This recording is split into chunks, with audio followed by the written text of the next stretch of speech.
Hi, I'm Warren Sprouse. You're on the Bible Forum. Do you know what the Equality Act is all about? This week, Al Mohler wrote a new analysis in the public discourse, quote, the public discourse, that the Equality Act represents the greatest present threat to religious liberty in the United States. That according to ChristianHeadlines.com. He said no aspect of American public life would be unchanged, and the bill would invade the private sphere. A moral message will be telegraphed throughout society, normalizing virtually everything comprehended within the ever-expanding categories of LGBTQ. For example, he said the text of the Equality Act includes, quote, no acknowledgement of the right of Christian colleges and schools to hire teachers in accord with the school's stated religious convictions, end of quote.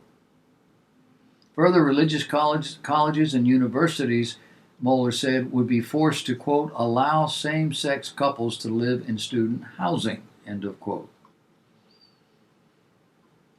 This is but one in an apparently endless list of other accommodations that the LGBTQ community now demands and apparently is getting. The bill explicitly forbids individuals from using the Religious Freedom Restoration Act of 1993 in order to sue. This says that the classes are now covered by the Equality Act. That 1993 law, signed by President Clinton, prevents the government from substantially burdening a person's exercise of religion. Mohler quoted bill supporter Representative David Cicilline, a Democrat from Rhode Island, as saying of individuals making claims of religious liberty violation, quote, the determination would have to be made as to whether or not the decisions they are making are connected to their religious teachings and to their core functions as a religious organization, or is it a pretext to discriminate? With those words, Mohler said, every religious congregation, denomination, institution is put on notice. The government will determine if your hiring and housing and student conduct and employee policies are truly connected to your religious teachings, or if you are merely using a claim of religious conviction as a pretext to discriminate. These words mean the effective death of religious liberty. For the burden of proof will now fall upon each religious institution to prove to the government's satisfaction that its convictions are really authentic. The religious texts of evangelicals, Catholics, Jews, Muslims, Mormons are incompatible with the normalization of LGBTQ identities, behaviors, relationships, and gender confusions. The Equality Act therefore represents the threat of government coercion against a certain structure of theology, doctrine, and morality. And this means the threat of the state directed against any claim of divine revelation that contradicts the new morality, the newly minted definition of marriage, and the newly constructed rights of the LGBTQ revolution.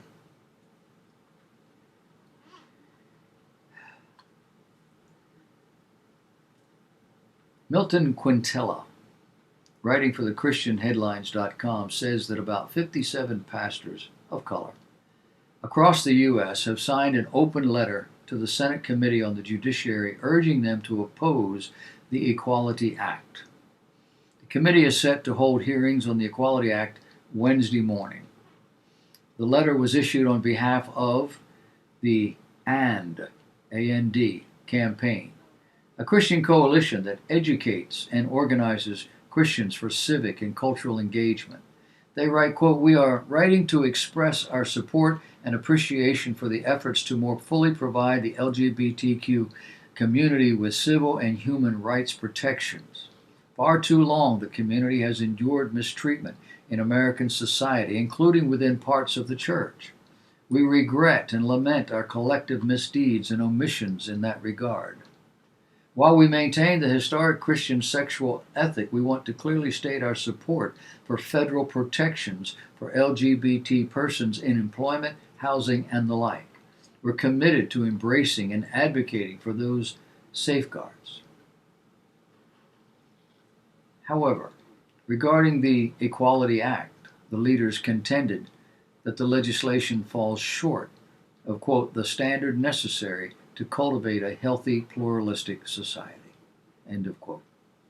The pastors went on to note that the legislation was not discussed in detail with a variety of faith leaders who will, quote, bear the brunt of the excesses, end of quote, including people of Jewish, Sikh, Buddhist, and Muslim faiths.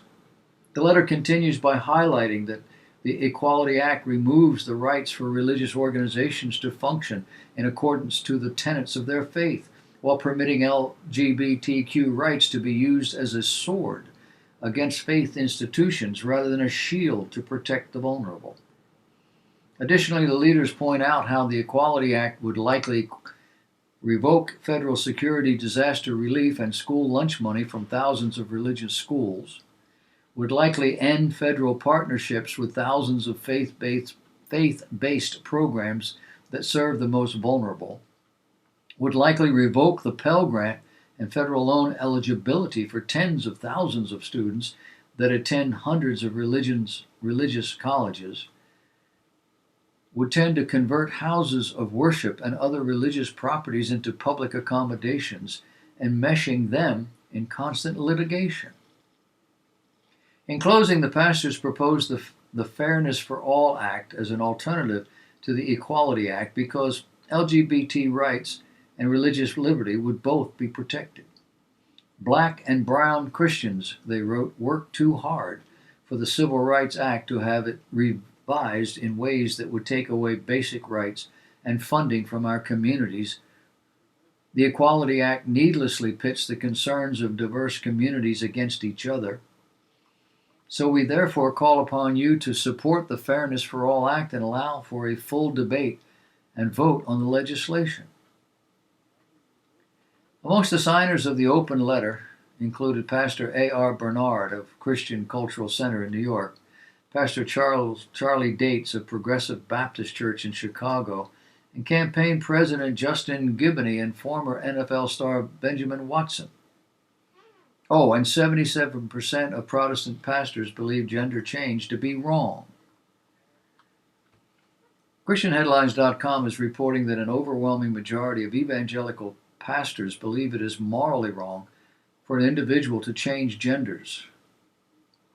This from a Lifeway research survey.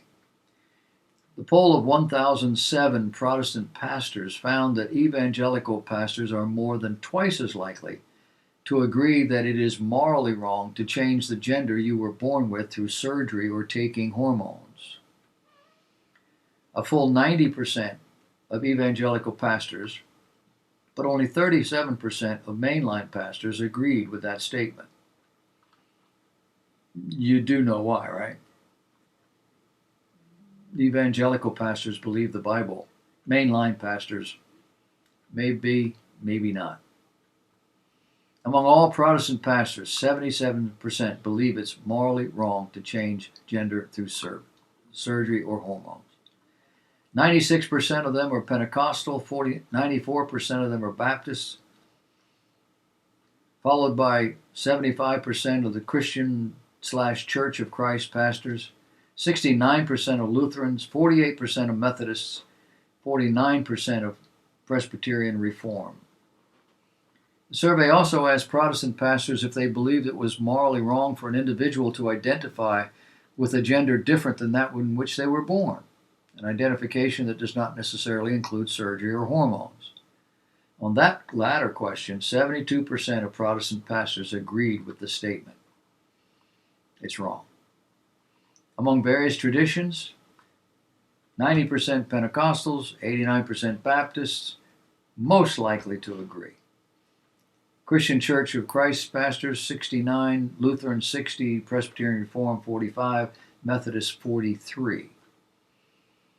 Evangelical pastors are more than twice as likely to agree than mainline pastors, a rate of 84% to 32%. It speaks of the liberalization of churches in the mainline category. All these statistics reinforce what everybody with an ounce of common sense knows, and certainly anybody who knows anything about the Bible knows. The more liberal the religious environment, the less likely they will be to simply believe what they read. It's a God coming to me situation versus me going to God. Which one are you?